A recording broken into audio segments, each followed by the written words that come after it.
Important public service announcement: switch these things off, please. I mean, put them on silent or whatever, but. And if everyone will settle down, we could get this show on the road.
Folks, if you'll settle down, we can get this on the road.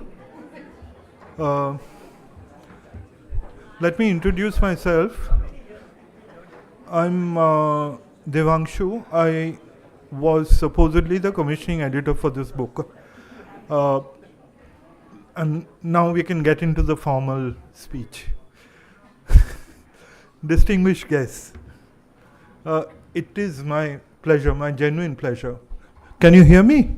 Okay. Distinguished guests, it is my pleasure, my genuine pleasure to welcome you all on behalf of Juggernaut. I was worried about the weather. Thank you so much for being here. And I can promise you that this will be a very interesting discussion of what is actually a fairly unusual book. As the commissioning editor, I must confess, I was kind of worried when we embarked on this project. I knew next to nothing about the Supreme Court.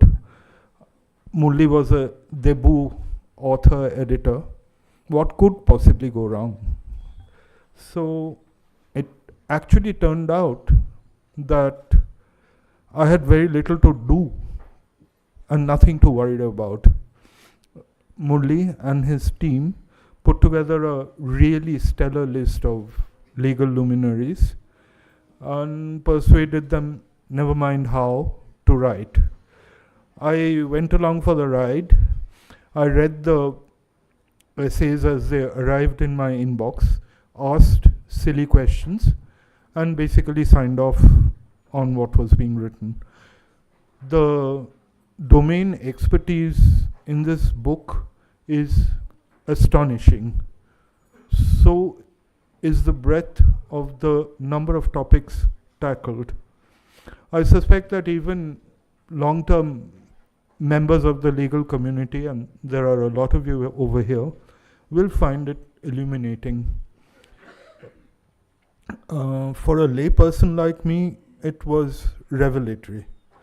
The Supreme Court, the way it works, how judges are elevated, the nuances embedded in every kind of consequential judgment.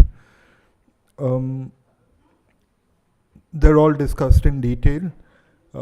You will note that the subtitle of the book has a critical in it. Critical means things have been looked at carefully. It doesn't necessarily mean that the book consists solely of criticism. I was also, I must confess again, that I was very pleasantly surprised A lot of the book is actually a fairly entertaining read. It's obvious that the legal fraternity doesn't reserve its wit and humor only for, asides in court. Quite a few of you write entertainingly. In addition to the essays, the book carries several in-depth interviews of legal people who have long careers, and that's interesting in its own way because someone like the lady sitting in front can give you a longitudinal view of how the court has evolved and actually how gender relationships within the court have changed over a long period of time. The book also has an essay by journalist and political activist, social activist Sainath about the topics like rural distress, equity, places where the court may not have been entirely successful in delivering complete justice, which brings us back to the title of the book. Finally, for me, the icing on the cake was this lovely selection of cartoons centered on the law and its workings. I think readers will be both enlightened and entertained. However, while I can wholeheartedly recommend the book from my side, and I admit there's a certain amount of bias involved here, I think Murali and his distinguished panelists will be able to tell you much more. So, without further ado, let me just introduce the panelists. Professor Gopal Guru is a well-known political scientist. He is perhaps one of India's foremost Dalit scholars and Ambedkarites. He's taught at JNU. He's been a visiting professor at Columbia, at Oxford, at UPenn. He's edited the EPW, the Economic and Political Weekly. We're glad to have you here, Professor. Justice retired Abhay Oak started his practice in 1983. He's been a judge since 2003. He's been a justice at Bombay High Court, Chief Justice at Karnataka HC, and a judge at the Supreme Court. I'm not really going to introduce our author editor. I think everyone here knows him. I will say that he has had a stellar career as a judge, first at Delhi High Court and then as CJ at Orissa and at the Punjab and Haryana High Court. And Manisha Pandey of News Laundry was kind enough to say that she would be moderating this discussion. Manisha also, I think, doesn't really need to be introduced because she's done a lot of work on and around the legal space. And of course, she's a very well-known journalist. So, without taking up too much more of your time, let me just hand over to Murali, who will tell you more about what the book is all about and what today's discussion will be all about.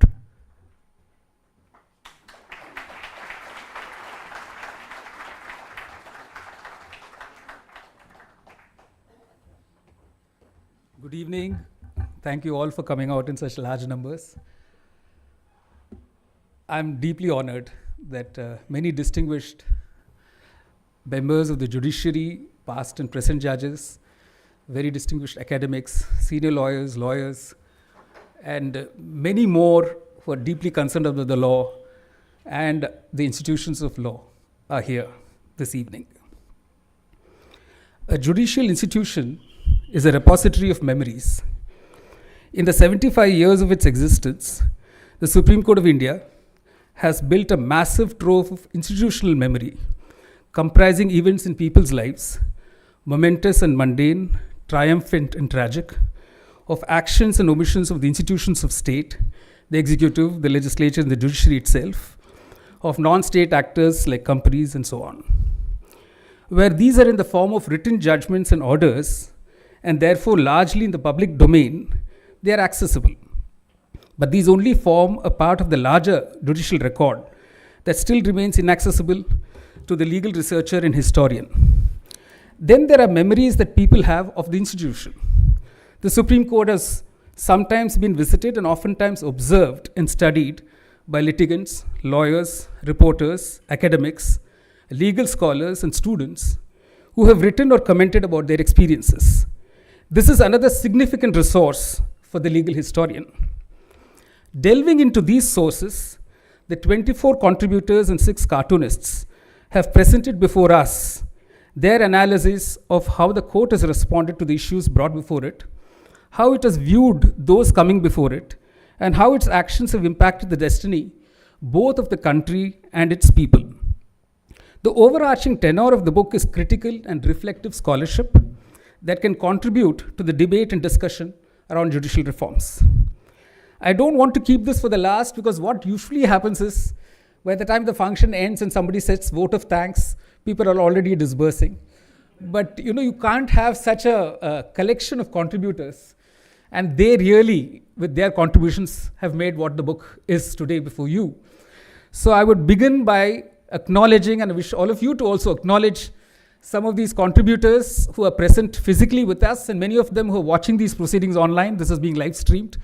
So I begin by wholeheartedly thanking Justice Ajit Prakash Shah, who's contributed the very first chapter on judicial appointments.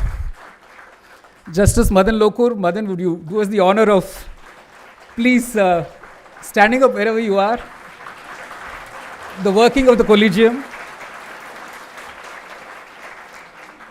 My dear friend Raju Ramachandran, removing and disciplining of judges. Dr. Usha Ramanathan, judicial delay and pragmatism. Usha, wherever you are, please.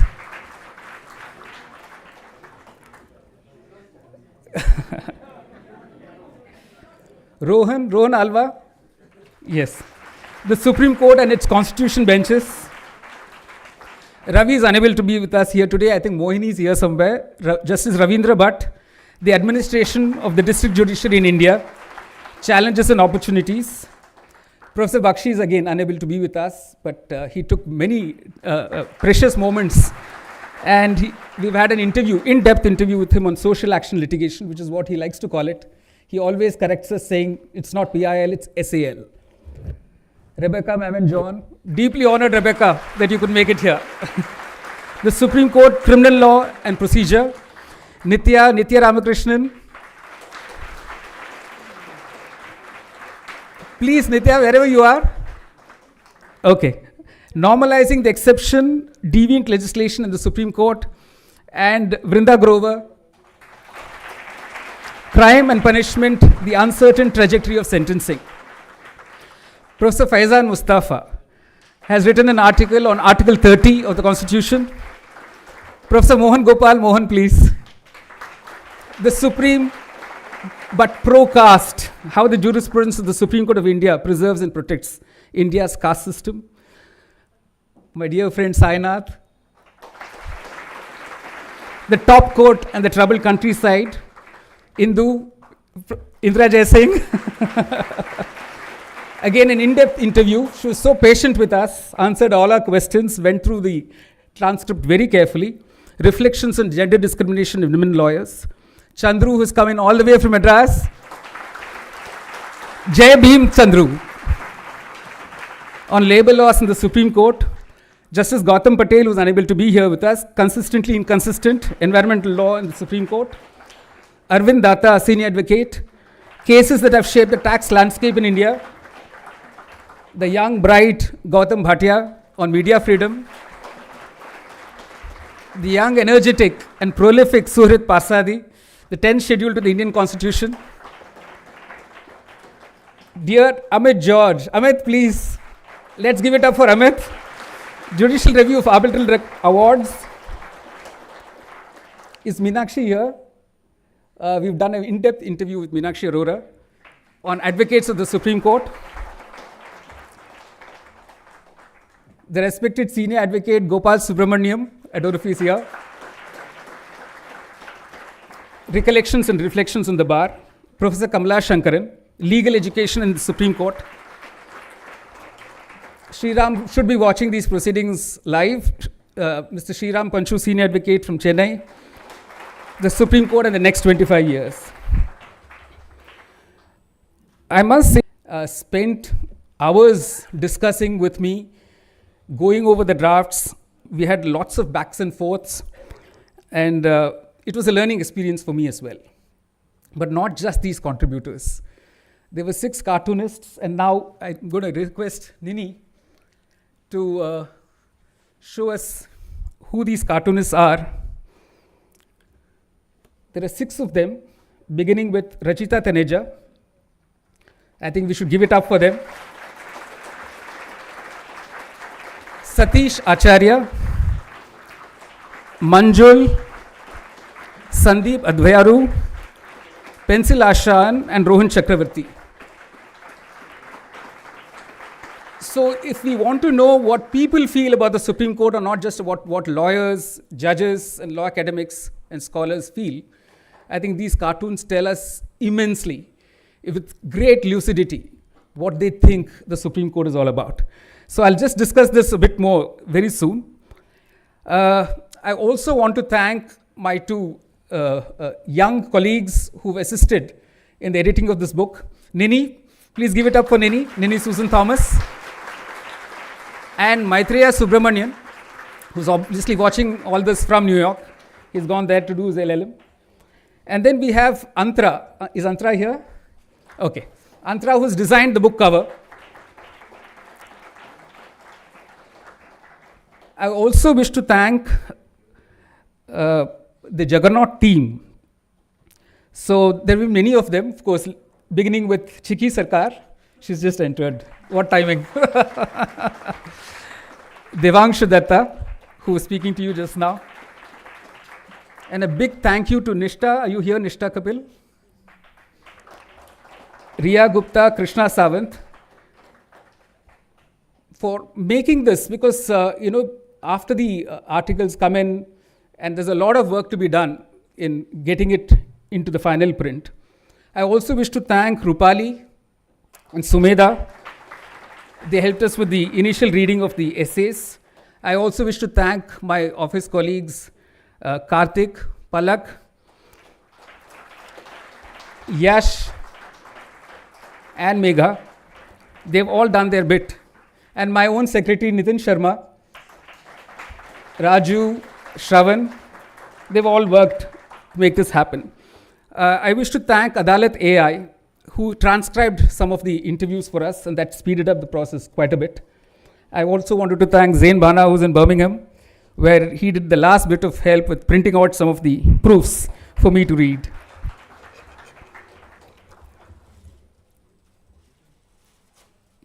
If I have left out anybody, please pardon. These things do happen on occasions like this.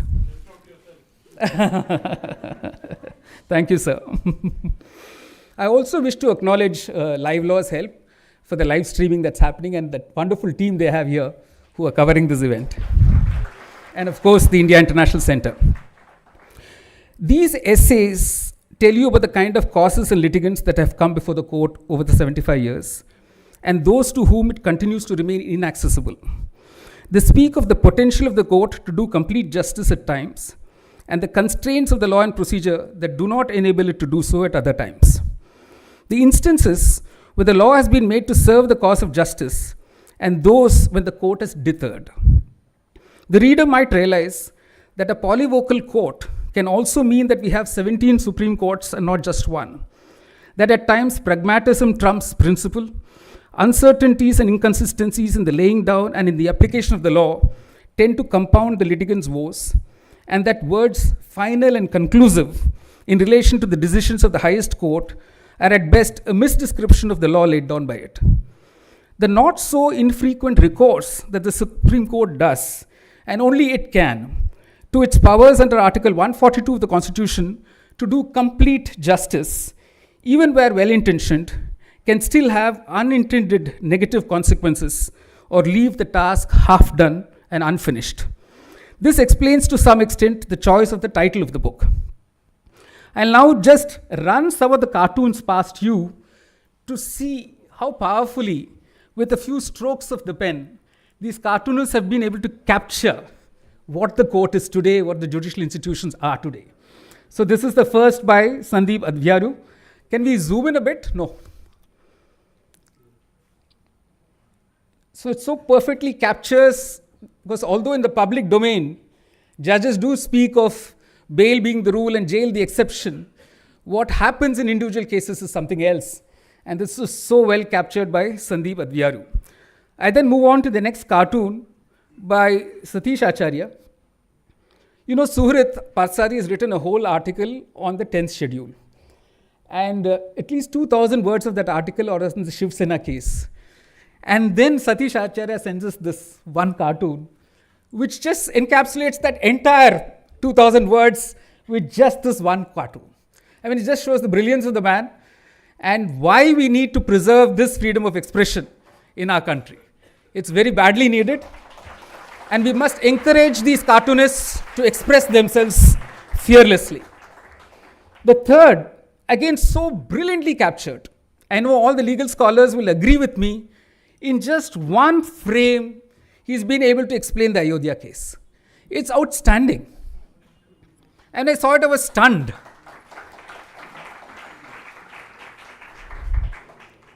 Rachita Taneja is no stranger. Look, and this is the cartoon just before Indra Jaisingh's interview starts. And Indra will agree with me, nothing could have been captured better than this one cartoon. Just read what it says. The next cartoon, this is on the Great Indian Bustard. I'm sure many of you follow Rohan's work, if you're readers of the Hindu. And this article by Gautam Patel has one whole section on the Supreme Court dealing with the Great Indian Bustard. And when I saw this cartoon, it was almost as if we had commissioned, Rohan to draw up a cartoon for that piece. And Patel was stunned. So Patel now has asked Rohan to do a larger mural for him, for his office. And this is goes with my digitalization piece, which is one of the penultimate pieces of the book. So, this is a very common phenomenon. Many lawyers in this room will understand what is happening. And this is by Pencil Ashan, who's actually based in the Middle East, but he's from Kerala. He has nothing to do with law. But what he has observed, he's able to so perfectly capture. And there are many more cartoons. I think Manisha is planning to discuss some of them. So, this is the cartoon part of it. I still want to go back to Sainath, because he is the only non-lawyer who has contributed to this book. First, Sainath had doubts. He says, what am I doing in a book on the Supreme Court of India? And I said, no, it's very important for your voice to be heard. And if anyone reads this chapter on the top court and the countryside, they'll understand what it is all about. But the cartoon that precedes this chapter is this. And Sainath will agree with me, this is exactly what he was seeking to convey. Just see this carefully and you'll know what is being meant. So I'm often asked by people who know that I was a lawyer in the Supreme Court for about 20 years, then went onto the bench and came back in 2023. So they ask me, what do you think has changed? So I've thought of this often. One thing that's definitely changed are the hybrid hearings, the live streamings, the live tweeting in real time from the court, and paperless courts, paperless lawyers, and some of the judges willing to go in that mode. It's a more rushed court. I think Ajay is watching, just as Ajay Tiwari is watching from there, finding out what I'm going to say. It's a more rushed court. It's more chaotic. There is more miscellaneous work. This is a jargon that lawyers will understand, and less of regular work. And the new players in this whole scenario are young people in the form of law researchers and interns. Now, each Supreme Court judge has as many as 4 law researchers. Even High Court judges have at least 2 law researchers. And there is a whole army of interns floating around somewhere, in the campus. So through them, you get to see a lot. What has not changed are the ushers. The same liveried ushers who come in, and warn you that the judge is about to come. Typically, the usher will come with the gown on his sleeve, on his hand, and he'll come with the pen of the judge or the specs of the judge, then you know the judge is not far behind. And that hasn't changed. So I've often wondered if these stories, if this vision of the Supreme Court were to be narrated not by lawyers or judges, but by the ushers, how much more interesting that reading might be. I remember the usher of one of the former Chief Justices of India, who many years after the judge had retired, in an aside, told some of us in a conversation that, around 12 o'clock, you would see me get onto the dais and bring a flask for the judge, and you thought it was hot water.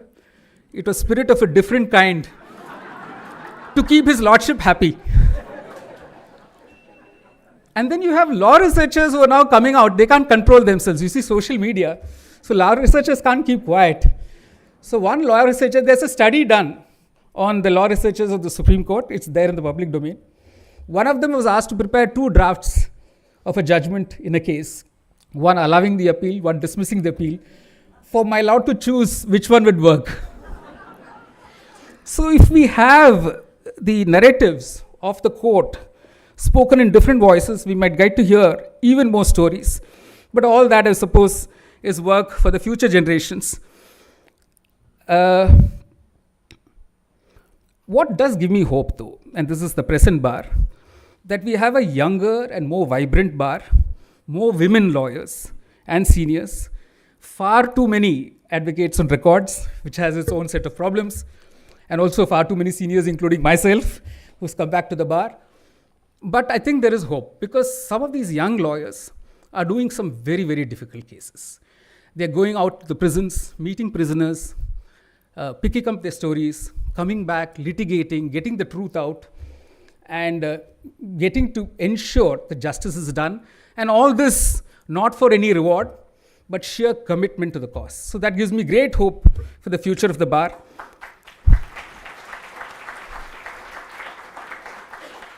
And I'll end with this. The stories narrated here capture moments of triumph, of reinforcement of one's belief in the Constitution, of deep disappointments, of frustration, of hope, and of despair. Everyone lives on in the hope of that better day, which does make an appearance, although not as frequently as is hoped for. But even to those not so sanguine, may I recall the words of the renowned historian Howard Zinn, who in a 2005 commencement address titled Against Discouragement said, and I quote, "The lesson of history is that you must not despair, that if you are right and you persist, things will change.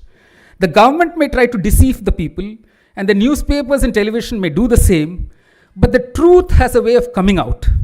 The truth has a power greater than 100 lies." Thank you. Thank you very much.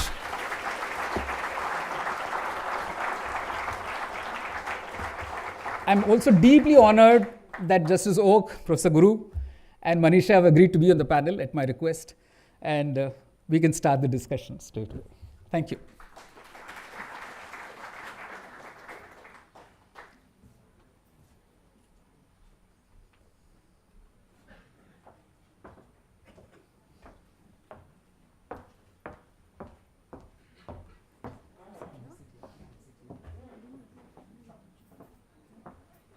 Okay, let's do that. One should one both of them come. So please come. I think we must formally launch the book. Yeah. Yeah, we can hold it up. We can hold it up. No, I didn't get that. Here's a little. You can share with us.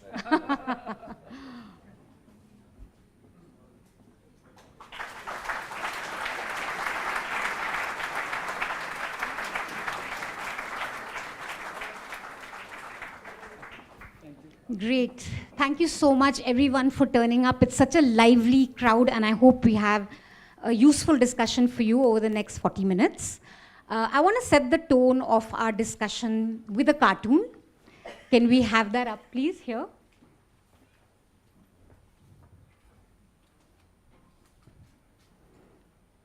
So this is a cartoon that says, you can see it, and it says, "I don't know why you're all complaining. I feel very represented." Okay, that's all the Supreme Court judges. And it says, you can see in the pie chart here, few women, fewer Dalit, not enough religious representation. And I chose this cartoon not because it's right on the first chapter by Ajit Prakash Shah on judicial appointments. That would have been the lazy thing to do, and journalists are not known to be lazy. So I didn't choose it for that reason. I didn't choose it because it really resonates with me as a journalist, because we have the same problem in the media. We've done a survey in News Laundry where we looked at top newspapers, top channels, digital organizations such as ours, and found that almost 90% of the leadership roles are taken up by upper caste individuals. There's very little of representation from the scheduled castes or the scheduled tribes. So it resonates with me, but again, that's not the reason why I chose this cartoon. I chose it because it made me think about something, which is that we are discussing 75 years of Supreme Court at a very unusual point in our democracy. An average citizen today feels let down by many aspects of our democracy. We are tired of our self-serving politicians. We've accepted it. We are fearful of law enforcement agencies, and there's no better symbol of this than the digital scams. Think of it. An average citizen thinks that it's entirely believable for law enforcement agencies to extort money off them for crimes they've never committed. So that's the level of mistrust that people have, that they get scammed. And there's actually a scam around this mistrust. And then you have the media, of which I am a part, but large sections of the media have forgotten public interest. More so, I would say, over the last decade. The loudest, noisiest channels are decidedly anti-people today. And so you have a situation where a common person looks up to the Supreme Court and says, you come through for us, right? We're let down by these aspects, and we're looking at you. And I guess what I want to think about over the next 40 minutes is, how fair is that burden when the Supreme Court itself is grappling with the issues that plague our society, like this cartoon shows here. This is not just a problem of the judiciary, this is who we are as Indians, and that's reflected in the higher judiciary. So with that, I want to start with opening remarks. Maybe Justice Oak, you could come in with your opening remarks on the book, and then we could go to Professor Guru, and then start our discussion. You prefer the, okay. Okay. Okay. Good evening. I must confess that I feel very awkward for two reasons. One is my senior colleagues in the Supreme Court, my colleagues in the High Court, many distinguished senior advocates are sitting here from whom I have learned so much. And I feel that most of them should have been here and I should be there to learn from them. But Murli gave me no option. The second reason why I feel awkward is I'm not good in public speaking. I have gone through the entire book. In some of the articles I read repeatedly. My first comment about the book is, I think cartoons speak more than the written material, written articles. And the most important part which I liked was the introduction by Justice Muralidhar, my old friend. He says that he wants to trigger discussion and debate. That's most important. When we think of institution like judiciary or for that matter Supreme Court, I believe that no institution can be entirely good or entirely bad. I have often said about this in law schools that celebrations started, so-called celebrations started after we completed 75 years of existence of Constitution. In fact, as far as members of the legal fraternity are concerned, it did not really, the celebrations were not warranted. Introspection was required. Introspection of both aspects, where we have succeeded and where we have failed, where we have gone wrong, where we need course correction. But that did not happen, and the great success of this book is it is going to trigger the discussion and debate, as Brother Murli has said. After going through the articles, I must confess that I have learned so much. My tenure in Supreme Court was only of 3 years and 9 months. I had very few opportunities to come to Supreme Court and see Supreme Court in action as a lawyer. And therefore, for me, when I read, I went through the articles. There's so much new to be learned. In fact, every article is worth referring and worth quoting. But only few things which I want to say. One article which stands out is by Brother Justice Ravindra Bhatt, because he has rightly discussed the poor condition or pathetic condition of our trial judiciary. In fact, I have gone on the record saying repeatedly that the biggest mistake we committed during the last 75 years was that on such public platforms we kept on discussing only the High Court and Supreme Court, but we neglected our trial judiciary by referring it as subordinate courts or lower courts. So he has given facts and figures. He has talked about the poor condition of infrastructure. My dear friend Justice Gautam Patel has really made a point while he discussed issues of environment, which are really very dear to me. And something which I wanted to say in my judgments, and which I tried to say but not in so many words, which he has said in the last part of his article, and I want to quote that. It is simply no longer possible to cling to the notion that larger projects have no alternatives. This is the most important sentence in the article. And lastly, he says that this is not a narrow concern limited to our country. Governments will always promote big spending and large projects, and it is up to us to demand viable alternatives. I was fascinated to read only one sentence in interview of Indira Jaising. I read only one sentence. I think it is a myth that women judges are better able to address women's issues. She has spoken the truth, which we say day in and day out, those who are part of the legal fraternity. Rebecca John also was very candid. I think Brother Murli spoke about it. She says that the SCI itself speaks in different voices, and one bench does not necessarily follow or consider the judgment laid down by a previous bench. The tendency of treating judgments as expressions of personal ideology or cults of personality leads to an undisciplined jurisprudence. It is so true. I don't want to spend more time because we are waiting here for this panel discussion. Only thing which I want to say at the end is thank Brother Justice Muralidhar, because this is the debate which is required. And when we debate on this issue,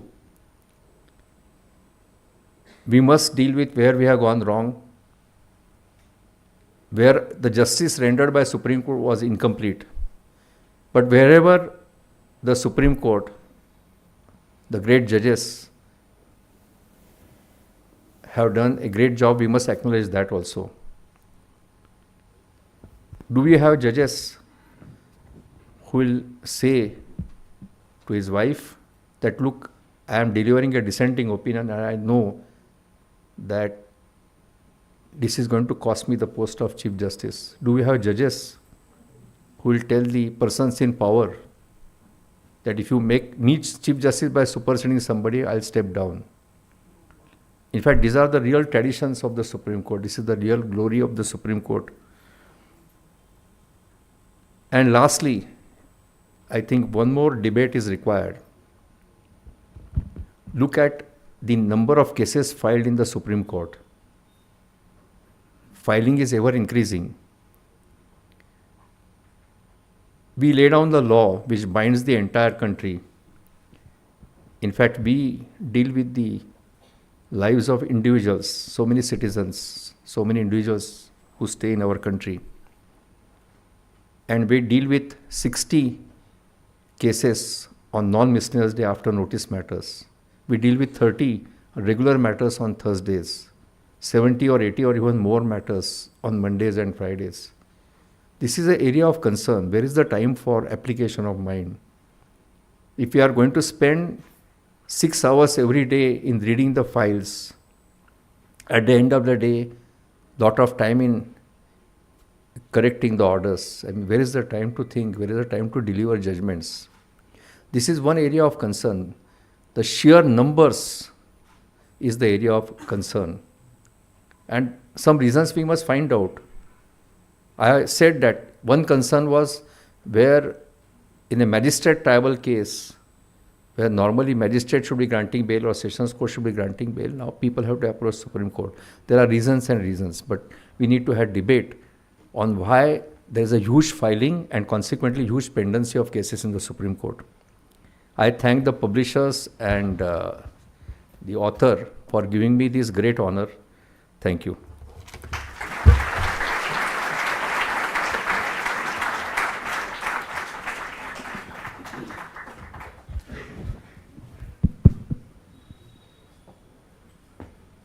Hi friends, I must thank Murli for inviting me to speak about the book, and I feel equally awkward to speak about the book when I am coming from outside, not from inside. And since I am coming from outside, I can afford to be adventurous because being insider you have some constraints. As brother, that constraint I don't have.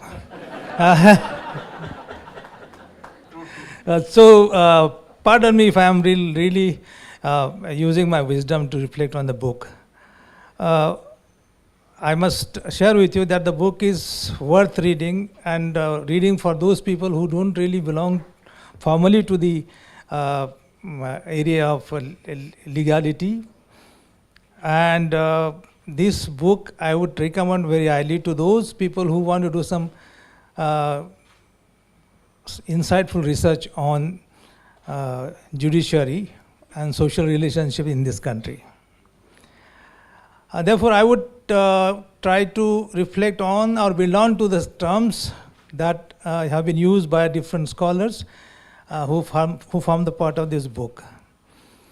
The point that one has to discuss is about the terminology that the judges use and the terminology they hide in their some kind of judgmental capacities. For example, in Nitya Ramchandran's essay, the judgment, the observation made by a judge is that, a wrongful prosecution might or likely to lead to caste divide in the country. Now, it can really open up different possibilities of debating what is this likelihood and why wrongful prosecution is going to widen the caste distinction in the society. And she says, I think this is a very incomprehensible observation that the judge has made.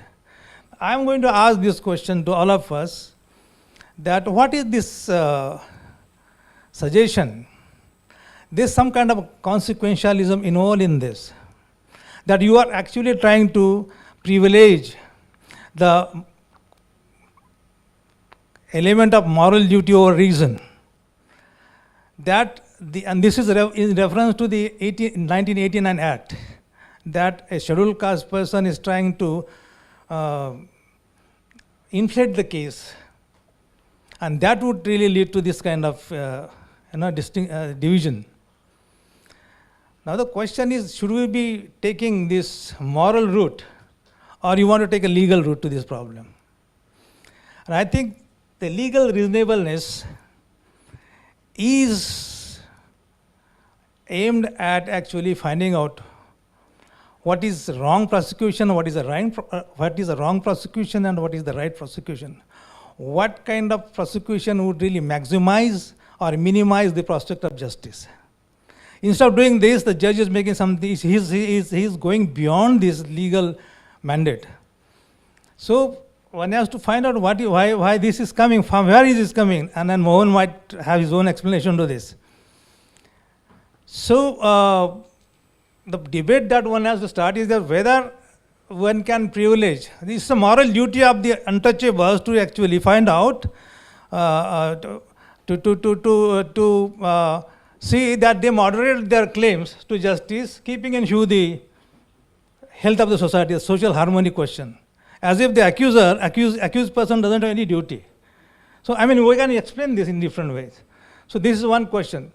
The observation actually creates a wedge between duty and reason. So, that is one point I think we should really debate. Second, and therefore, the consequentialism is a point that we have to take into consideration while debating legal issues. Second point is about Usha's. Usha's essay makes a very, I would say, stunning, not because Usha is present in the hall, but you know, it's a very stunning. The under trials are on the edge of legality. I mean, this is a profound statement she is making. Now, why they are under trials? Because they are already, the truth of being there as under trial is already fragmented. In the sense, they are waiting for their regular trial, but they are denied that trial. So they can't really experience their being as a legal subject. The very identity of legal subject is being denied to them. Now, of course, this is a very subsidized version of being legal. I don't buy into this.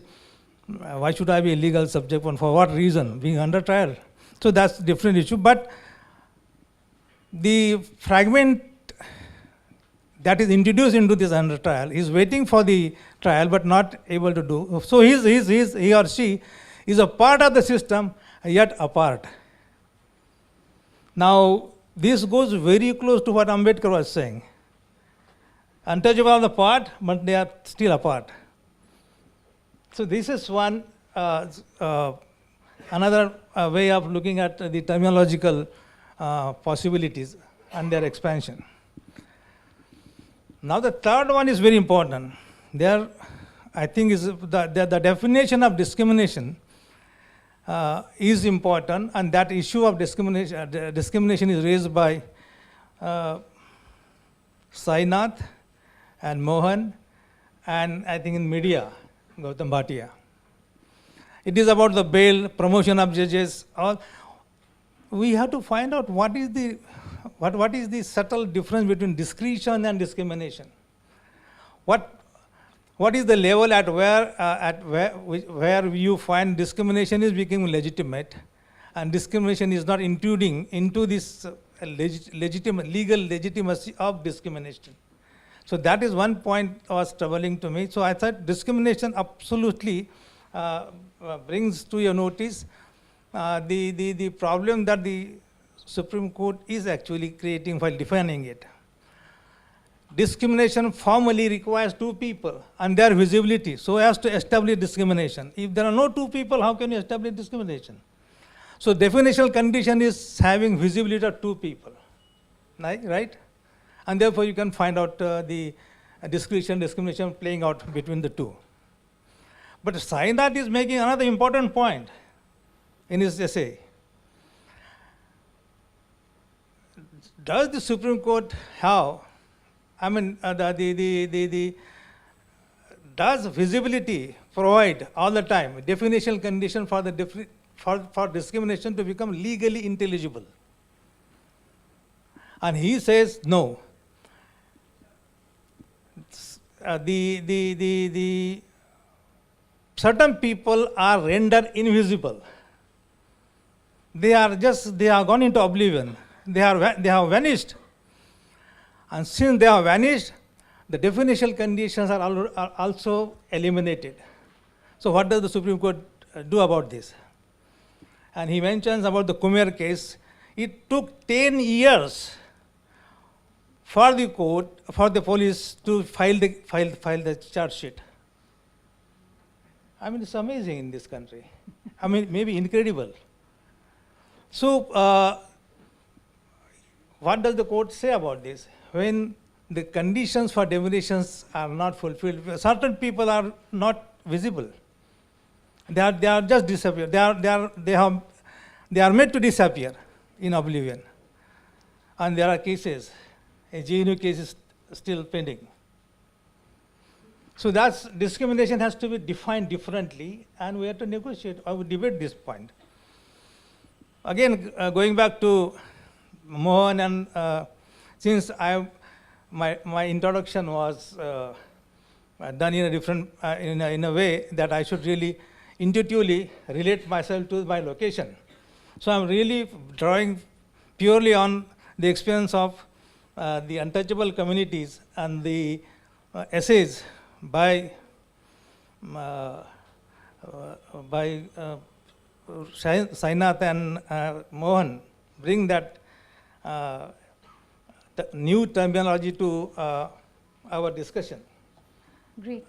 No, is it 10 minutes? No, please continue. You can finish. No, You I have thought another that- 2 minutes, I think. Please go ahead. Now, he is again mentioned, quoting Sukanya, I think, that there is casteism in the jail. Now, I think the Supreme Court has done something. Some nodal officer is appointed to see that there is no casteism in the jail. Now, Sainath and Mohan share this, that, the life of Manu's law is longer than the modern life. Isn't it? And this is my, they are not saying it, but I'm just giving a different turn to it. Now, Manu's law is the outer limit of the modern law. Nothing exists beyond that. And Mohan says, the law not only exists in prison, it exists in the very guts of the people who dispense justice. And therefore, Mohan's article in the book is actually hinting at the critical legal studies to say that you can't just avoid politics while you are doing justice. It's a very important point, I think, that Mohan is making. So, and finally, I think, and I'll make 2 points. One point about Murali's expression, what if, in the introduction, as you very rightly said. What if is a phenomenal expression. As if, even if, and what if. What if? What if the descent of certain areas were to convert into land of the law? He is already suggesting some kind of parallel legal thinking in this country. But dissents are actually monitored and moderated in certain fashion. And you said that very important point. There's a moral strength to it. And please give me 1 minute, maybe 2 minutes, please. 1.5. We'll compromise okay. at 1.5. One is about Advocate Indira Jaisingh's very important quote, I am going to quote, and Professor Upendra Bakshi, who is actually going to the debate between Justice. So you'll have to have your mic. You'll have to have your mic. Oh, sorry. I thought it was mic. And it's just provoking. I was talking to him yesterday that Justice Iyer was a deep thinker, but also had a very deep emotional touch to his judgment.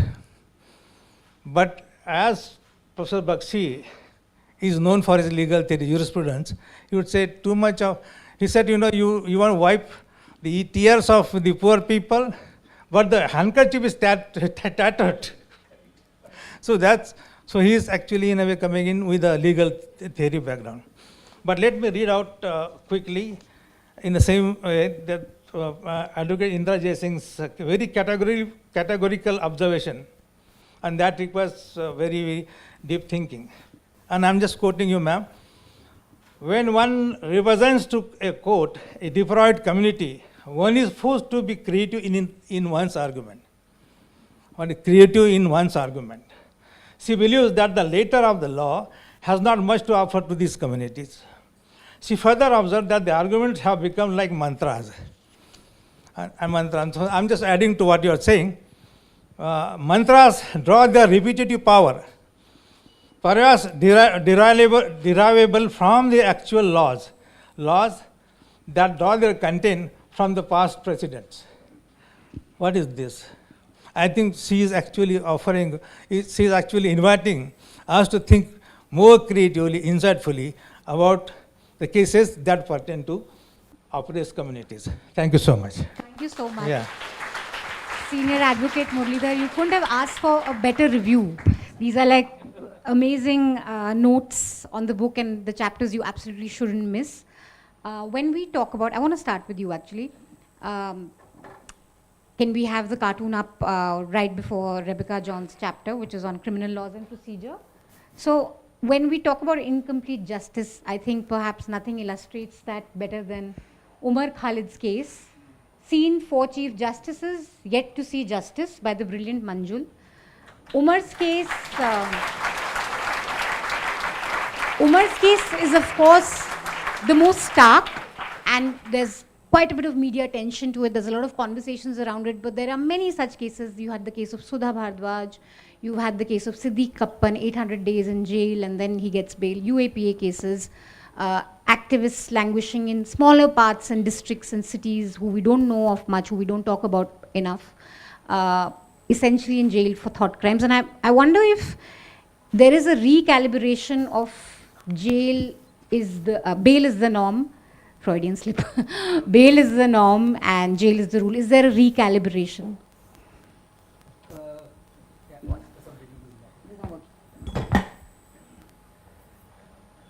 I wouldn't see the problem, and Justice Abhay Oak very rightly said, not all judges are good, not all judges are bad. Not all bail applications get rejected, but the percentage, I think we can talk of trends. And this is absolutely right. I've heard him say in anguish in the court, very openly, saying punishable with not even 7 years, and you are here in the Supreme Court. I've seen him asking this of so many lawyers and some of the other judges too. So this is a trend which is disturbing, that there is a mistrust of the judiciary per se when you introduce into criminal law, statutory criminal law, provisions that make it next to impossible for a judge to grant bail. Otherwise, the normal criminal law was more than sufficient. You have to trust the judges. When you, for instance, say that confessions made to a police officer will be admissible in evidence, you're not trusting a magistrate who can record a confession. So you're somewhere disconnecting the judiciary from the criminal law administration, and that's a very serious consequence for fundamental rights of the people. When we talk of procedure established by law, there has to be a trust of the institution. So we don't trust the subordinate courts. I'm sorry to use the word. We don't trust the district judiciary. Now we've stopped trusting even the higher courts. So many people are having to rush to the Supreme Court. And this is a trend that requires to be reversed. It has not yet been reversed. The cases that you point out are episodic. Like day before yesterday, I think Siddharth Varadarajan and Karan Thapar could go. The case was, I think, argued by Nitya, and they granted a stay. But again, there could be many more languishing in our jails who don't have the wherewithal to come directly to the Supreme Court to ask for interim protection. And this needs immediate course correction. I don't think we can put it off, because this mantra of, bail is the rule and jail is the exception, I think people are tired of hearing this.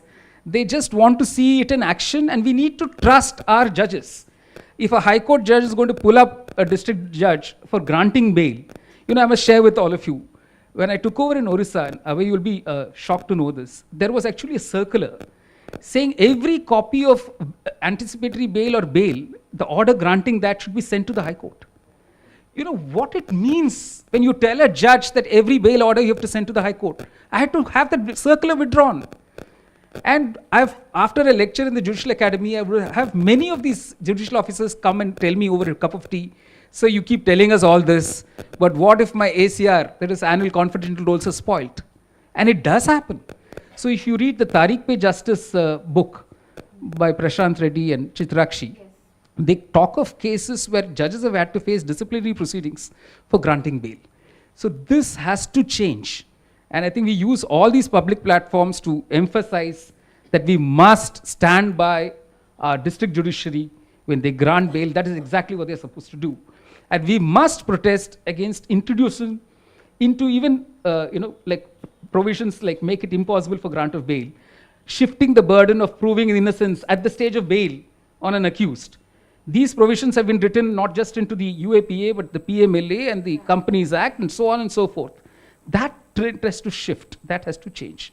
So we have to generate sufficient public opinion. I think judges should start speaking more about it even through their orders and judgments. I think it's very interesting that you brought up the book Tariq Pe Justice, and Justice Oak, you also spoke about the district trial courts. And it's true that actually in public conversations, we end up talking about just the Supreme Court or the High Court, and it's glamorous to talk about them, but we rarely talk about the district courts, what the problems there are, and that book actually highlights very well how judges can face punitive actions there for giving perfectly regular orders. But two things from this. One is the lack of trust that we are seeing because of conversations around bail not being granted.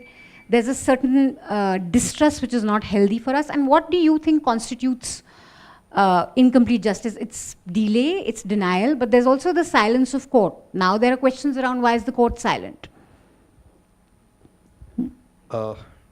Firstly, you asked me about the trial and district judiciary.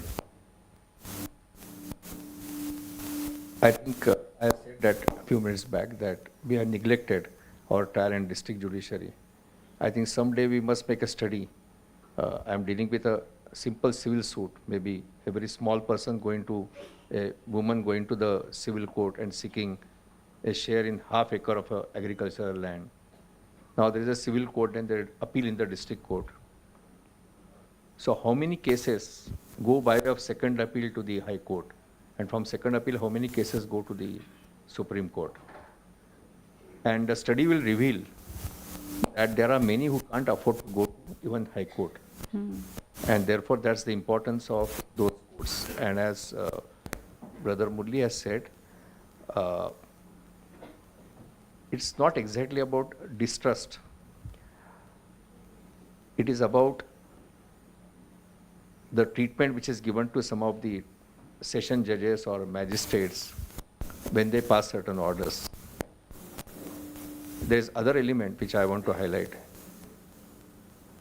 Every judge is a human being. We come across cases, even today in our society, there are very heinous crimes committed, say against women. The investigating agency, namely the police, get holds of somebody as accused.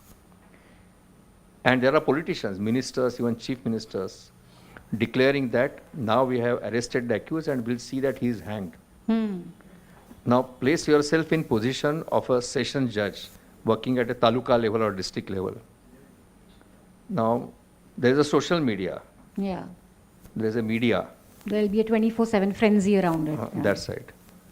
So the judges are also placed in a particular position, and there they look upon the High Court for the support. And that's a great deal of important issue which he has raised, that the High Courts, the High Court administration must support our trial judiciary. The second part, I'm just continuing your question. You know, there needs to be a systematic study of bail granted by a trial court, bail not granted by the trial court. Now, we talked about one case where that cartoon says so. Now, somebody must make a study. How many such cases are pending in the Supreme Court or similarly in the High Court? I think it's all about our priorities. We are not able to fix our priorities. Which case should be given priority? That's the issue. I'm not ascribing any motives to anybody. But can we say that a particular case, say bail application is not being taken up or SLP arising out of bail application is not being taken up, can we attach motives to that? Unless we make very systematic study of the progress of bail application, progress of SLPs which are filed against the bail applications, I think we can't jump to that conclusion. But the fact of the matter is, today we have a scenario where bail should be granted at the threshold. People are not getting bail. And for that purpose, you know, it's not only the judges.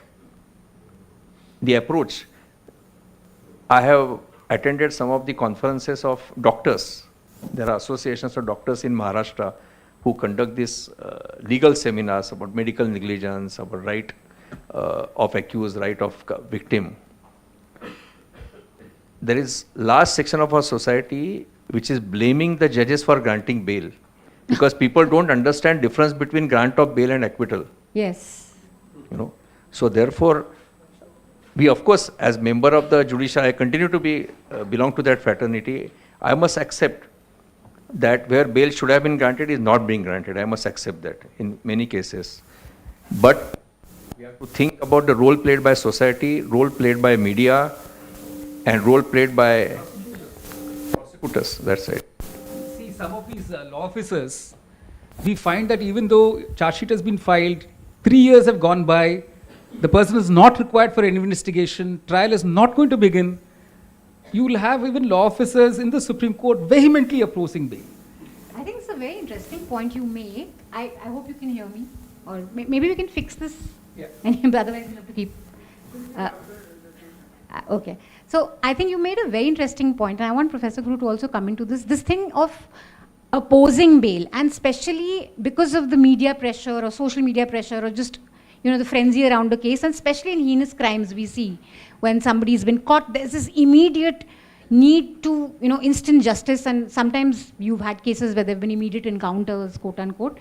So there's that too, where it's a problem of society, and ultimately the judges or those who have to dispense justice are going to be influenced by what the chatter around a particular case is. And in high profile cases, at least there's media scrutiny. But there's so many such cases in districts and smaller cities that don't get our attention.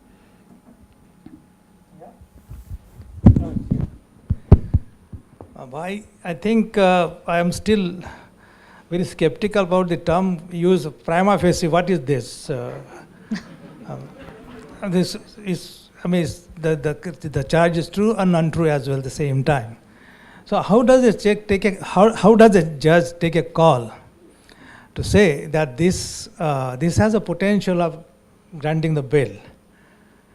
And that prima facie has become a very, very magical word. I mean, you just don't know what to do with this word.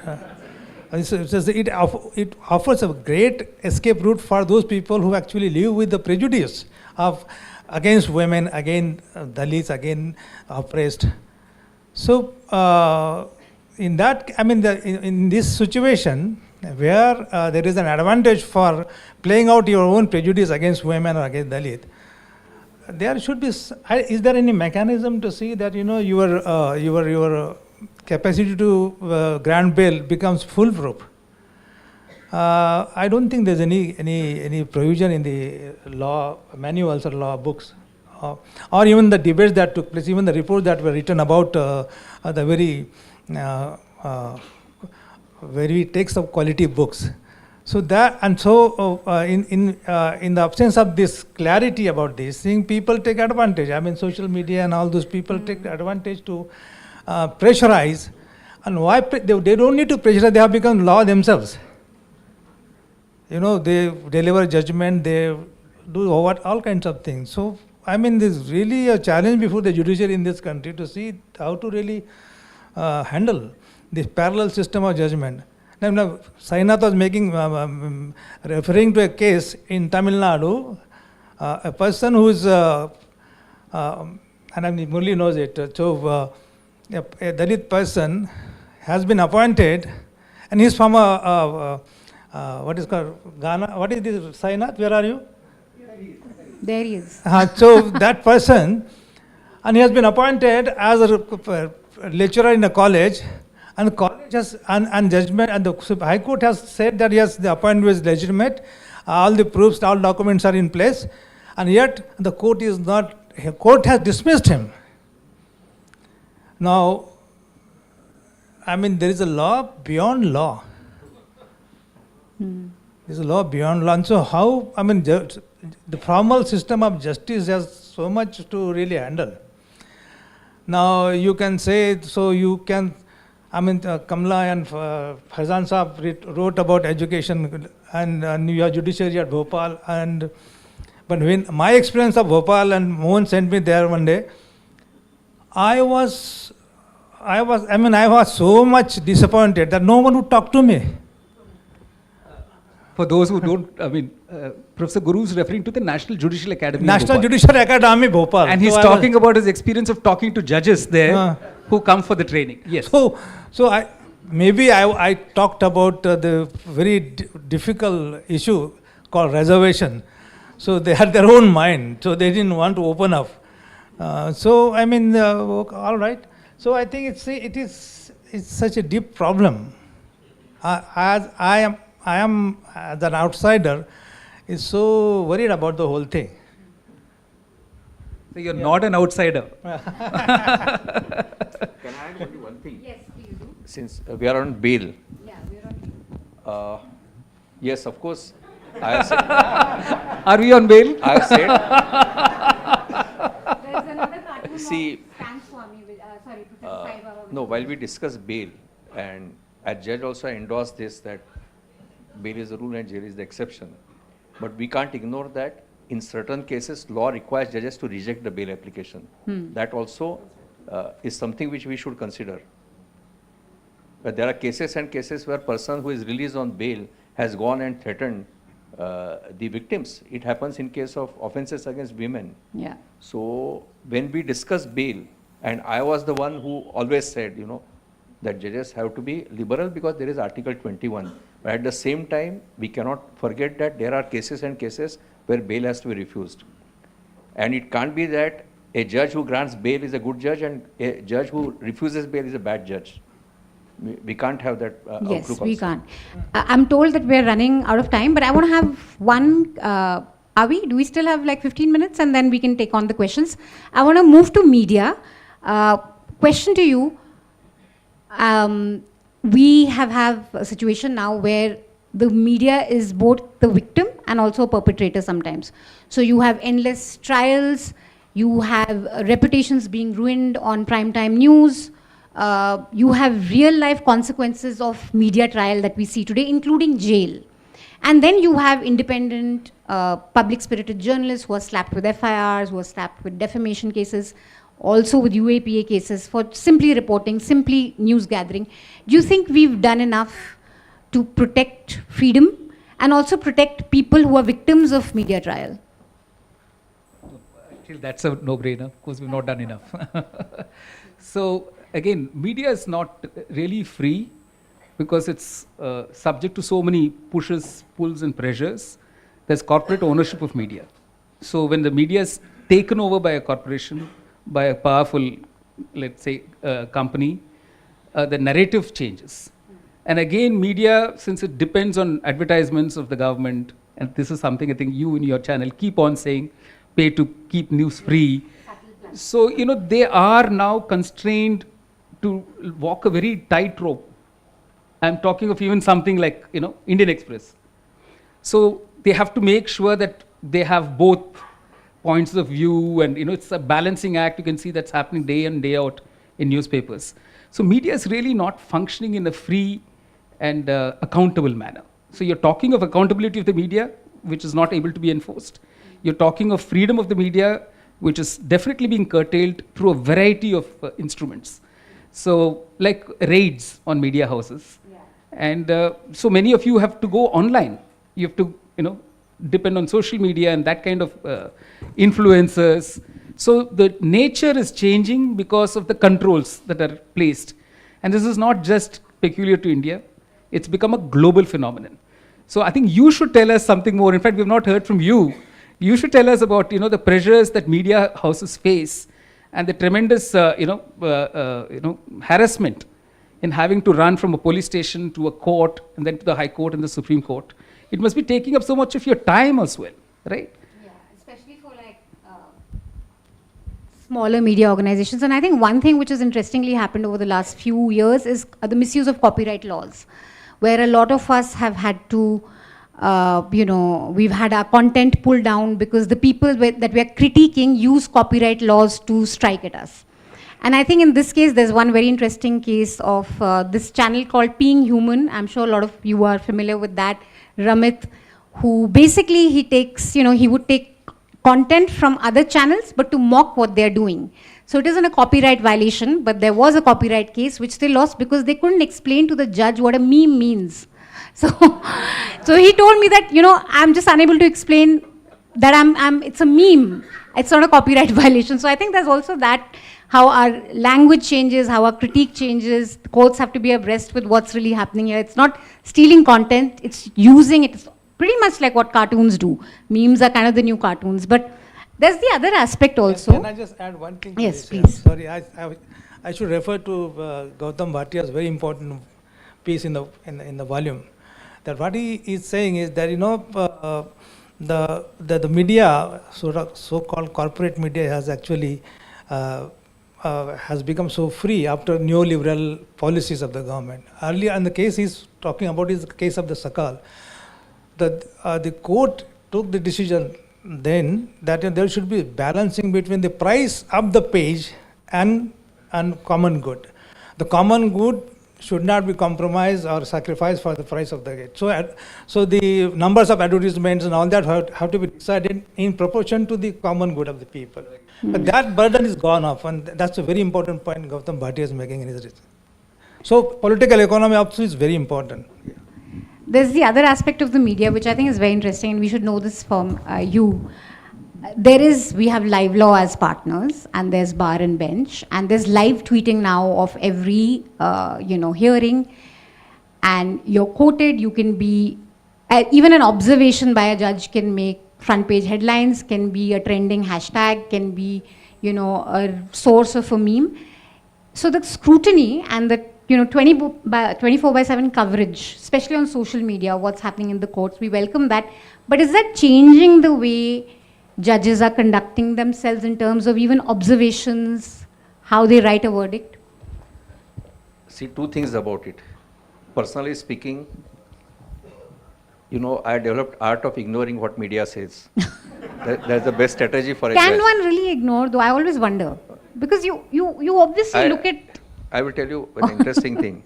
I go to judicial academies. I went to a judicial academy where I have interactive sessions. So there was a session judge who conducted a trial, a relatively small district place, but for that place the trial was very important. So he said, sir, even before recording of evidence, somebody said that this judge is going to acquit the accused. So what do I do? I said, don't worry. There will be other media people who will say that judge is bound to convict the accused. So don't go by that. One serious thing about this live reporting, I want to say something. We as judges, I have a case, somebody is arguing a case. Sometimes suppose I am hearing a petition, the Article 32 petition. I don't decide after reading the case at home. Sometimes I indicate what is against the petitioner. And in so many words, maybe very strong words. The idea is to bring best out of that lawyer. But he must know what is against him. But due to this live tweeting, what happens is that what judge said is projected. And then after a few days you say that judge had decided exactly other way around. The opposite. Because the reason, this is the process. If I want to get best out of the lawyer, I must express my view. This is my prima facie view. Prima facie I am against you. Only if I say that, then lawyer will be able to effectively argue that. That's one thing. So to that those who belong to legal fraternity, they don't get carried away by this live tweeting.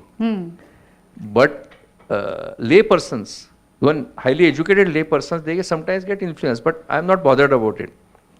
I have only one worry about media. Many cases I have seen. One classic illustration I want to give you. Not that I hardly any occasion to watch TV, but the day judgment in NJSC case was pronounced, it was 1,000-page judgment. NJSC judgment, 1,000-page judgment. At 11 o'clock I put on some news channel. There were lawyers who were analyzing that judgment. Is it physically possible for anybody to go through 1,000 pages? That is the peril of 24/7 TV, and I think it's not, you are not the only victim of that. My only worry is, see, I have seen two reporters, Madam Indira Jaisim will know, two reporters in Bombay High Court. After the judgment was pronounced, they used to go to library. They used to cross-check all references, they refer to all judgments which are referred in the judgment, and then say something about the judgment. So that's the only area of concern. When important judgments are pronounced, before it is fully studied, comments are offered. Professor Guru, good, bad, what do you make of this 24/7 scrutiny, live tweeting, live analysis? Is it good in a way that everyone's on their toes and careful about the words they use, how they frame their sentences? I mean, today, you are in such a great hurry that you want to rush to the conclusion rather than reaching to the conclusion. And we are just doing some kind of 2 minutes Maggie thinking. So I don't know, that would really help a very serious legal practice in this country.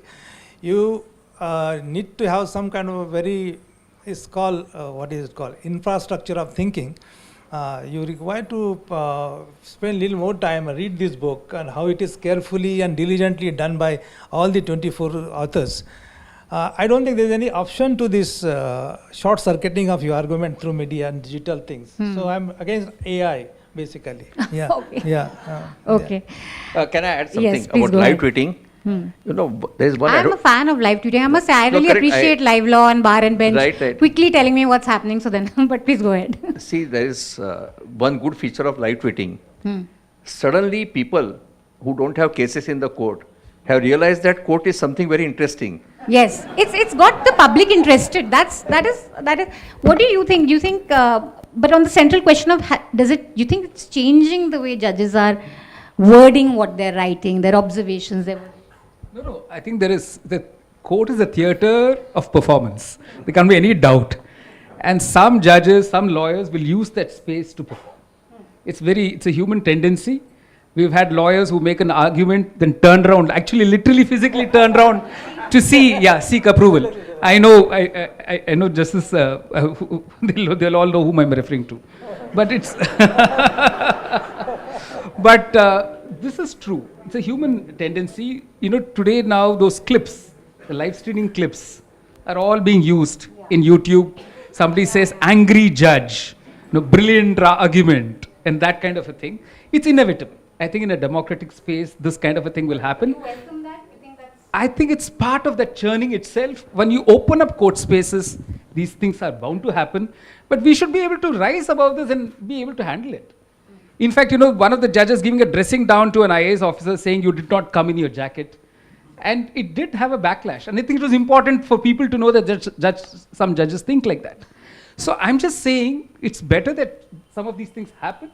But we should learn as a media, whether it's social media or others, not to over-sensationalize it and put it in a context. Otherwise, it gets distorted. So this kind of a caution we need to have. So Can I just add one line? Yes. I mean, anger of the judge is well taken when it is actually accompanied by uncompromising vigilance about justice. Is it the case? Do we have time for one last question or should I open it up? One last question and then we'll open it up. We'd love to hear it from you guys. Several of the essays in this book talk about the counter-majoritarian role of the period, or there's a mood, and sometimes it's a progressive mood, and you see changes suddenly because the nation, I think there's a shift, there's a progressive shift which then the judiciary also catches on to, but equally there's a regressive shift too. So even to expect that an institution can rise above the mood of the nation, is that a sort of a practical expectation? That's my question. And I'd like... I'm an eternal optimist. See, till NAS Foundation happened, people didn't think, 2 judges of the High Court could actually decriminalize Section 377. And when Justice Shah and I saw adults break down in court, it was a turning moment, right? So those are the moments that reaffirm the question that you're asking. And these moments do happen. And like I've just said, it should happen more often. And that's the hope that people live with. And I think we should carry on with that hope. Like on this abolition of death penalty, you will have very polarized points of view. People feel very strongly about the kinds of punishments that should be meted out. This debate about, punishment as a deterrence that Vrinda talks about. In fact, Vrinda's chapter brings out what you're exactly saying. Judges are now playing to popular sentiment and making pronouncements in their orders answering that popular sentiment. And that can really distort justice. But we're having this other very healthy trend where judges of the Supreme Court are slowing down the awards of death penalty. They're having to give more reasons, finding out more grounds, and sending people for observation, in the sense probation reports are being called forth. So they're building into the requirement of the law, which makes it more difficult for judges to easily hand down a death sentence. And this is a trend we're watching in the Supreme Court. So both these trends are continuing, and that's part of how society functions. I would call it a churn.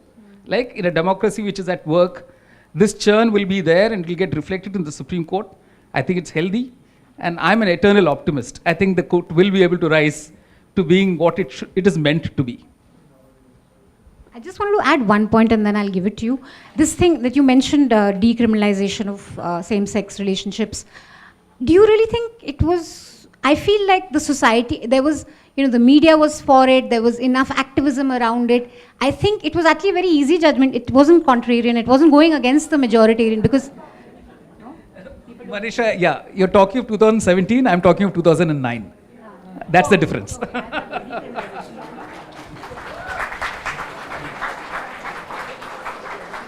Majoritarianism, can we look to the court as a counter to it, and has that happened? Look, I share the sentiment expressed by Justice Muralidhar about optimism. Because in our society, what is wrong and what is right, even those ideas keep on changing. And I see the same trend. I want to share something with you. My father was a district court lawyer. When I joined practice, he had already put in about 28, 30 years of practice. And what today senior lawyers speak about judges, in our days, great judges were there. Same thing I was hearing from my father, same thing I keep on hearing from senior lawyers who are here today. So right and wrong, they are relative concepts. But on a serious note, we must be aware of very high expectations of common man from the court. And therefore, it's a challenge. It's a challenge. And I, as somebody who belongs to legal fraternity, I can't say that we are done so well because there was one Justice Krishna here. Because you need same judge. I can't say that there was Justice Vivian Bose or a few decades back. We need more judges like Justice Vivian Bose. So it's a question of really facing the challenge. And we can't face challenge unless we have debate. Debate inside the judiciary. Debate about listing of cases. Debate about giving priorities.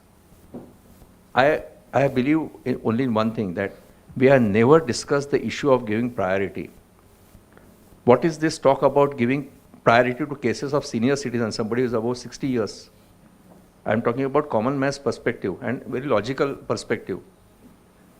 If we have second appeals in the High Court where third generation of litigants are the parties, can you say that give priority to case of 60 years old? You will not give priority to cases of third generation litigants. So therefore, we need to work on our priorities. Which cases should be given priority? In fact, I have gone on record in saying that when we have litigation of common man, can we say that we should give priority to commercial litigations? In fact, I have said on public platforms that how commerce can be associated with litigation. Litigation is litigation. And why we have that enactment, we say that give priority to commercial litigation, give priority to arbitration matters. Keep aside people in jail. Common man has to go to the court, woman has to go to the court for maintenance, somebody has to go under this Domestic Violence Act. Some tenant has to go for enforcing his rights under the Tenancy Act, where he is entitled to become owner of the agricultural land. So these are litigations of common man. And therefore, we must work on priorities.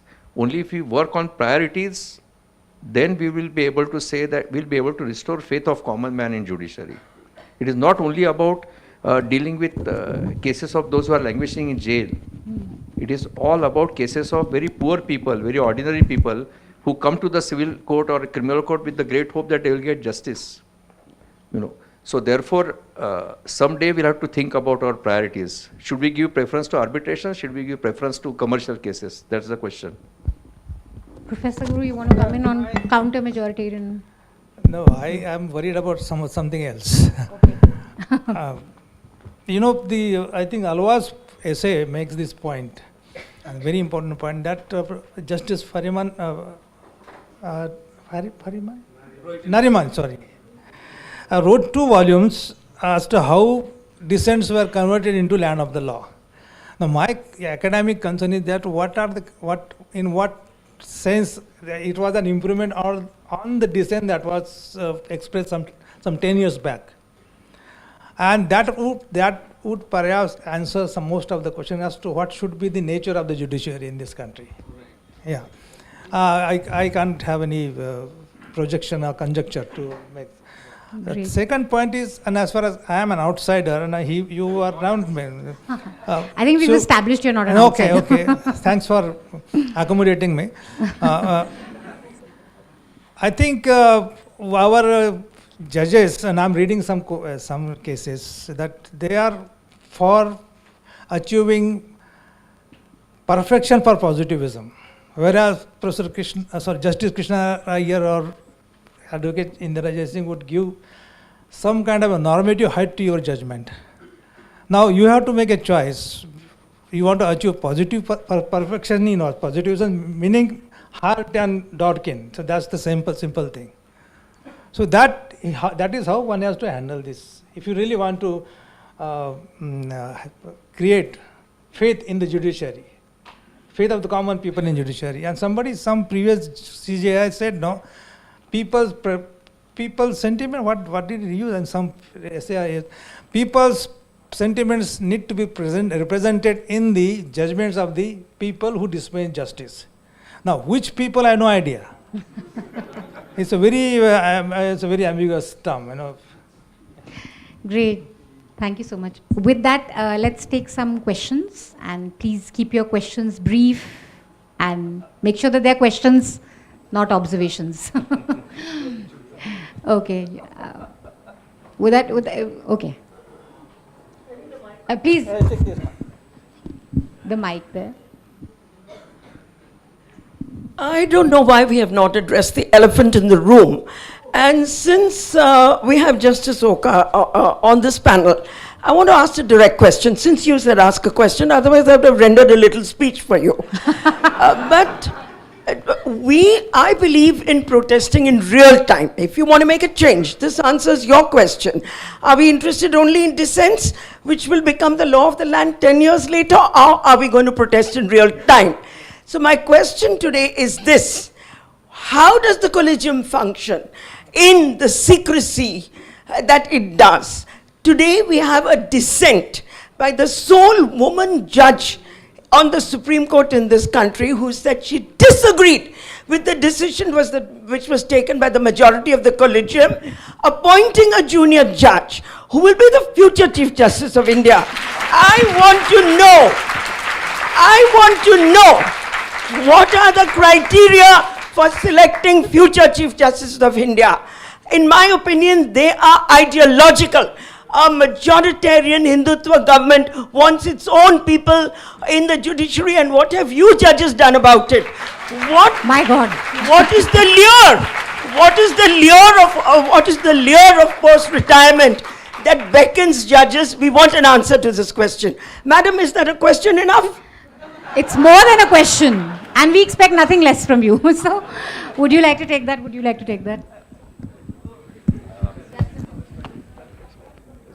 Directed against me, I guess.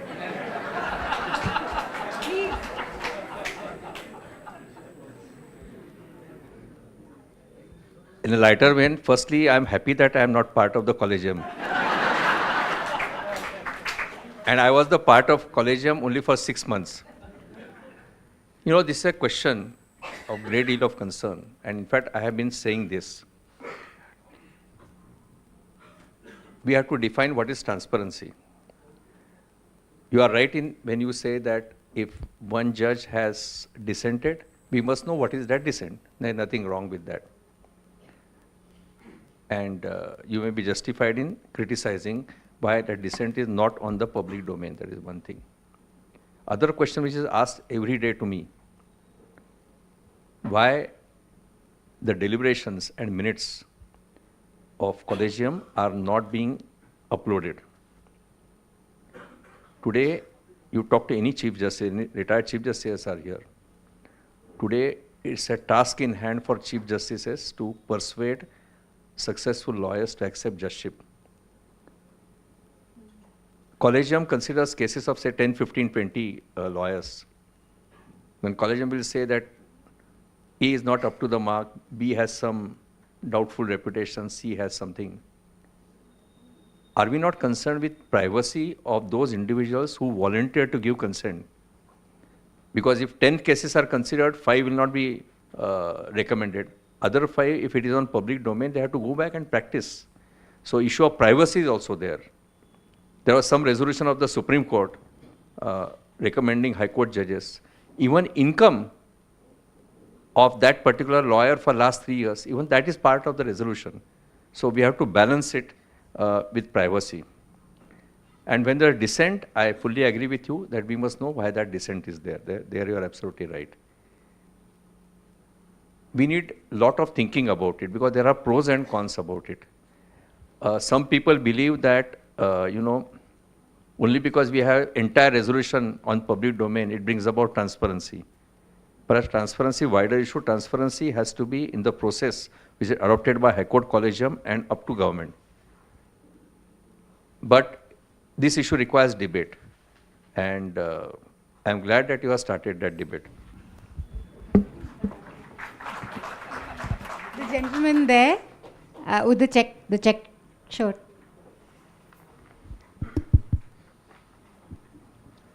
This is a question. Unfortunately, I have respect for Justice Oak, but I deeply disagree with one of the judgments he has passed relating the Bhopal disaster case. Just some background information. Sir, please No, stick because, to questions. No, question For will not- observations, we can be after There was a settlement in 89 on the basis that there was only 1,05,000 injured. And But we need questions. Please, No, if you have a pointed question. Yeah, you want to understand the question No. unless After I that, sir- give some background. No, sorry. Just a pointed question if you have one. Otherwise, after this conversation, you have ample of time to What the discuss. issue is. Okay, go ahead. See, at the time of the settlement, there were 6 lakh claims, but the Supreme Court came to order the judgment on the basis that only 1,03,000, 5,000 people were affected. Why they omitted 5 lakh? There was no explanation, even without a preliminary examination. Okay. And the Union of India challenged that settlement. Union of India was part of the settlement. Then subsequently, after 16 years, the Union of India challenged the settlement through a curative petition, of which Justice Oak was one of the members. So do you? And Okay, so the point is, sir, yes, let's answer because sir, we don't have time. We have to take other questions also. One pointed question. We've understood the gist of what you're asking. Yeah, Let him answer. how did he agree to a point? Why did you not disagree? How is that a settlement which was based on 1,05,000? The same amount, the settlement, the amount was given to 1,05,000 was dispersed among 5,73,000. Okay, sir. And not a penny was increased. We got And the challenged question. through the curative petition. And what basis did, Mr. Sanjay Parikh is here. He was. So we got the question now. We need the. No. I'm sorry, I'll have to be rude and I'll have to cut you down. Because we No, want time for other on people what also. basis So he's going to answer this, and then we'll have to. the claims we'll have of to move 5 to the other lakhs, question, on please. what basis was it rejected? Question well taken, please. 2 things. I was part of 5-judge bench dealing with the case where virtually review was sought. Firstly, I respect your right to say that judgment was wrong. I am no longer part of the judiciary in the sense that I had demitted office. But even if I had demitted office, I have constraints. And I will not say on public platform why I have taken a particular decision. It is for you to read the judgment. It is for you to criticize that judgment. You are right to criticize. And you are right to say that judgment is wrong. But I have my own constraints. I am party to that judgment, and I will not defend my judgment on public platform because it will be inappropriate. Because I was not the only judge, there were 4 other judges. So while I respect your right to criticize the judgment, I will not answer this question. I see a hand going up there, right at the back. Yeah. Oh, hello. You and then that gentleman there. Yeah. Hi, good evening. Yeah. This may sound a little controversial, apologies in advance. So I'm born and raised in Saudi Arabia. I was a news anchor for Saudi television. I've been with the BBC in London as well. So my question is very simple. And again, it's sounding women-centric, but it is what it is. Despite all the conversation and debates that happen around women's safety, are we genuinely going to have a situation where women, will feel safer?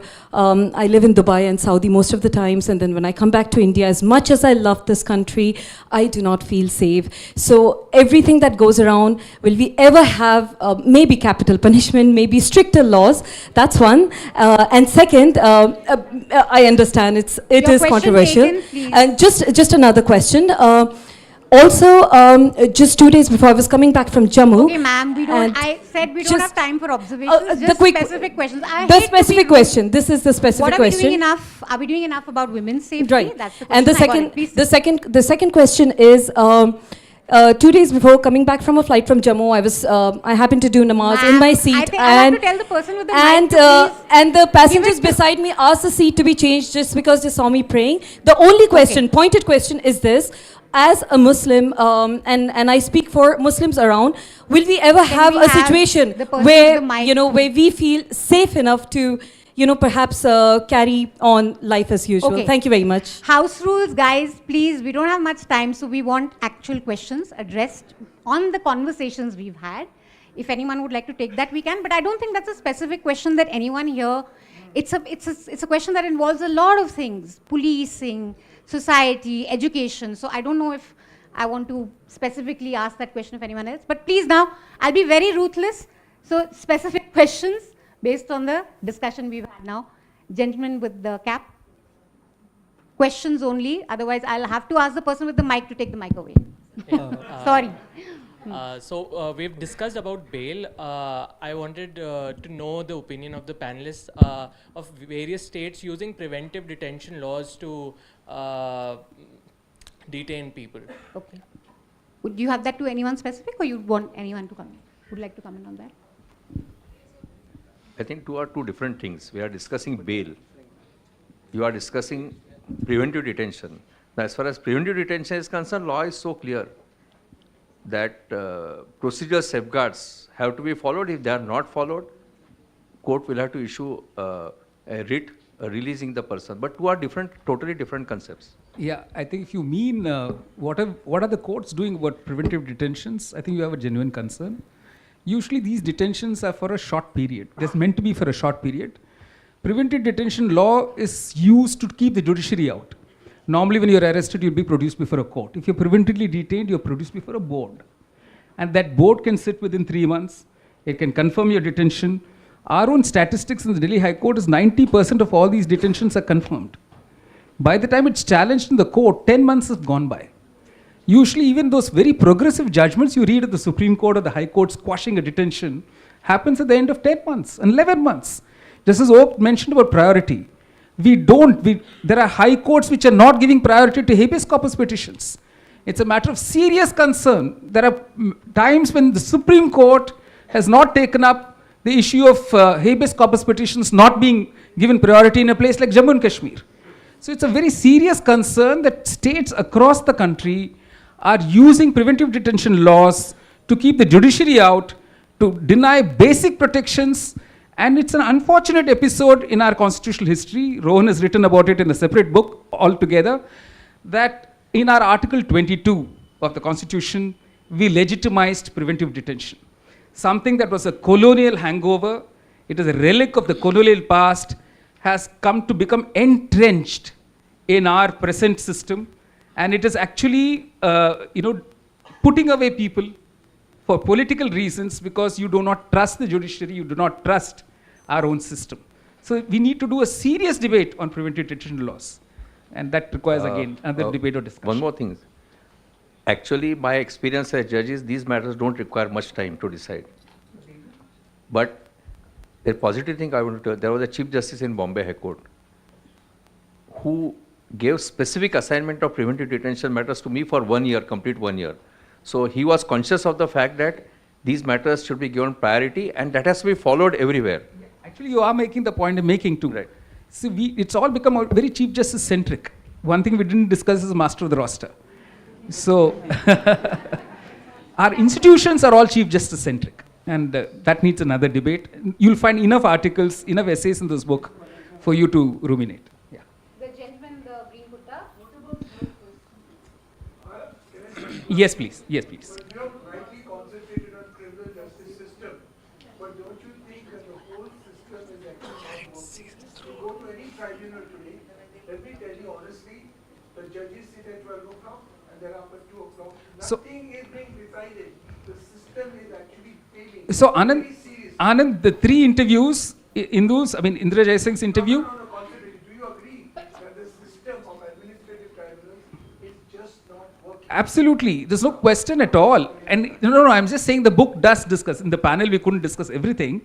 In the book, you'll be interested to know that not only Indira Jaisingh's, but Meenakshi Arora, and to some extent Sriram Panchu, the 3 interviews deal with this, what you're precisely saying. And it's a failed system. The tribunal system is a failed system. It's been commented upon by several judgments of the court. So, Okay, the gentleman in the green kurta, please come in for a long time.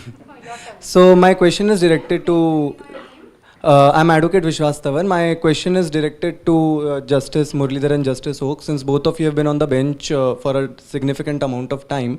One of the main problems that comes in the way of even good faith criticism of certain judgments of the courts is that at some times the way the criticism has been framed, sometimes it is important that we have such provisions in place, like the contempt of court provisions that we have. So, but there are also enough instances, as has been pointed out by Advocate Abhinav Chandrachud in his book Republic of Rhetoric, that certain very good faith criticisms of certain orders by the honorable courts have been taken in purview under contempt of court provisions. So how do we balance a good faith criticism of the judiciary? And if I'm allowed to be a little honest, there is a certain gradation as to who is allowed to what degree to criticize the courts. The senior members of the fraternity basically they have a freer reign when it comes to certain criticisms, while younger members of the bar, such as myself and people who are not from the bar, people who are social activists, people like that, it is very easy for them to fall under contempt of court proceedings. So how do we balance that? no, I can only say the judiciary keeps saying that it has broad shoulders, but I'm afraid that the size of the shoulder keeps differing. Do you want to come in, Professor Guru, and then of course Justice Oak also? No, not really. Can you point out some instances where there was a bona fide criticism and contempt proceedings were initiated? Can you pinpoint a case? Not off the top of my head as of right now, but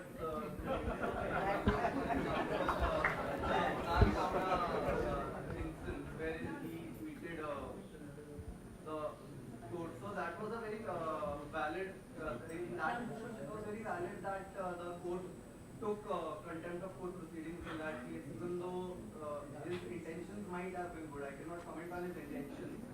But the thing is, when the grounds become murky like that, where can we draw the line? What kind of criticism can be accepted? Or what, in what Okay, so next question.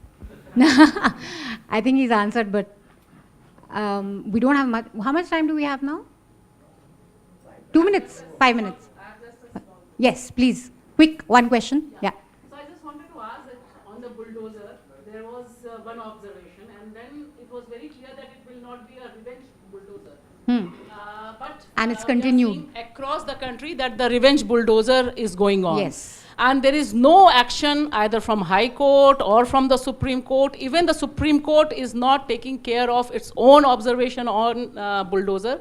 So how it is possible and how to report on? I wanted to ask about 2020 also, but that's anyhow, an I have one excellent question, Atlee. And the question is that why can't you just act? There is an order that says that you cannot go around bulldozing houses. I think we've all wondered this. As a lawyer, I still wonder that. Because, you've just laid down a judgment. Somebody's coming to you and pointing out this judgment has been violated. And that case is not listed in good time. And these are questions that plague me still. And I don't know. I think the judges have to answer this. The present judges who've delivered those judgments have to answer this question, because there is the laxity in implementation. And they should, this is what we call a continuing mandamus. So some cases should not be closed with the judgment. This is what I personally believe, having been a judge for 17.5 years. There are some issues even when you deliver the judgment, that unless you keep it for monitoring before yourself, the executive is not going to implement it because of various other, considerations. So it is up to those judges who deliver those judgments to craft the aftermath, the proceedings following it. Until they make sure that these have been, properly down the line given as instructions, they're shown to the court that these instructions have been issued or the rules have been amended, my own feeling is those cases should not be closed. So this continuing mandamus could be one device that in some of these cases the judges should, deploy. Can I just say something about this? Yeah. Sorry, just to join issues with you. I mean, it's very important to close the cases. The closure is important. But if you keep the case boiling, is some kind of pragmatism involved. The law, the law by rules is one thing. Keep discussing about the cases, keep them open. But are we not really interested in really closing the cases on the matter of principle, law as principle? No, sir, you may be right in certain kinds of cases that you need a finality. But there are some cases where the mandamus that you issue, let me take the Nalsa judgment, for instance, transgenders.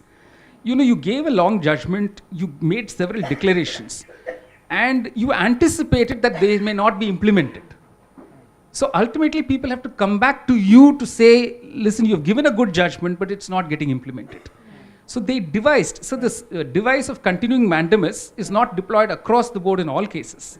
There are certain kinds of matters where it is very effective and it is necessary for the court to keep it before itself for monitoring, because it has huge ramifications. Because the implementation of the judgment is dependent on corrective action by the executive or by other bodies. And if the pressure is off, it's like the foot off the pedal. And you have to come back. Not many people understand the contempt dockets in our high courts and even in the Supreme Court is fairly huge. A very large number of contempt petitions come. And let's say Justice Oak has delivered a judgment, right? And then Manisha is the next judge dealing with it. Justice Oak has left the court. She doesn't agree with Justice Oak, right? The contempt petition complaining that Justice Oak's directions have not been complied are before her. She doesn't give it priority at all. This we see actually playing out. So Justice Oak should then anticipate this. And Justice Oak should not wait till the last day of his retirement to lay down a judgment. I'm saying even judges do and have to strategize. I'm sorry to say this, but we have to. And Justice Oak will be the person who will agree with me most, that the minute Justice Oak has left the court, certain kinds of issues will not be taken up at all. They will disappear. So I've asked that question to Professor Bakshi, where I said, there are these cases of vanishing cases. Justice Madan Lokur headed a social justice bench. Today there is no social justice bench in the Supreme Court. So that it all again comes back to what Justice Oak was saying, priorities. And the concern that, once we have taken the law 2 steps forward, we should take it to its logical conclusion. Yes. It's in that context that I said continuing mandamus, not all cases across the board. Great. With that, I think we'll have to wrap the session up. Really sorry, can't take any more questions, but there will be a conversation after this. I think the lady here brought up a very important point on bulldozers, and I think that's a great example. I feel that there is a public mood, and so there's not enough will to crack down. Because you have media celebrating it, you have the politicians very proudly saying that we are doing this. it appears to a person as an observer that there's just not enough will to crack down on something that's popular. So thank you so much for joining us, for being so patient. I'm sorry if I was rude in interrupting some of your questions, but we had little time. This was really lovely and a really lovely evening. No, but they're going to be here after this. They're going to be here after this, so we can continue this. I really have to wrap. 2 minutes. I've been raising since beginning. Provided it's like one. Okay. Last. But is that a question or an observation? It's a question. Question is that it took us 10 years in Supreme Court for the matter to come up. Petition filed in 2003, got activated in 2013. It's a homeless matter. People see for the Delhi. And then when the matter comes up, we have in the last hearing, the current Chief Justice has become, he makes a comment on the homeless But people. sir, there's been no question. I've heard you patiently. This is an observation. Murali, Okay. the homeless people are parasites. I think. Noted. Point noted. We can have this observation after this. Thank you so much, sir. I'll have to stop you there. Point taken, and we can. Sorry, no more questions, guys. Sorry, you can talk to them after this. Yeah, it's become a. Thank you all for being such a wonderful, engaged audience. There are books outside. There are books. Please don't forget the book. That's the most important point of all of this. Please get the book. Please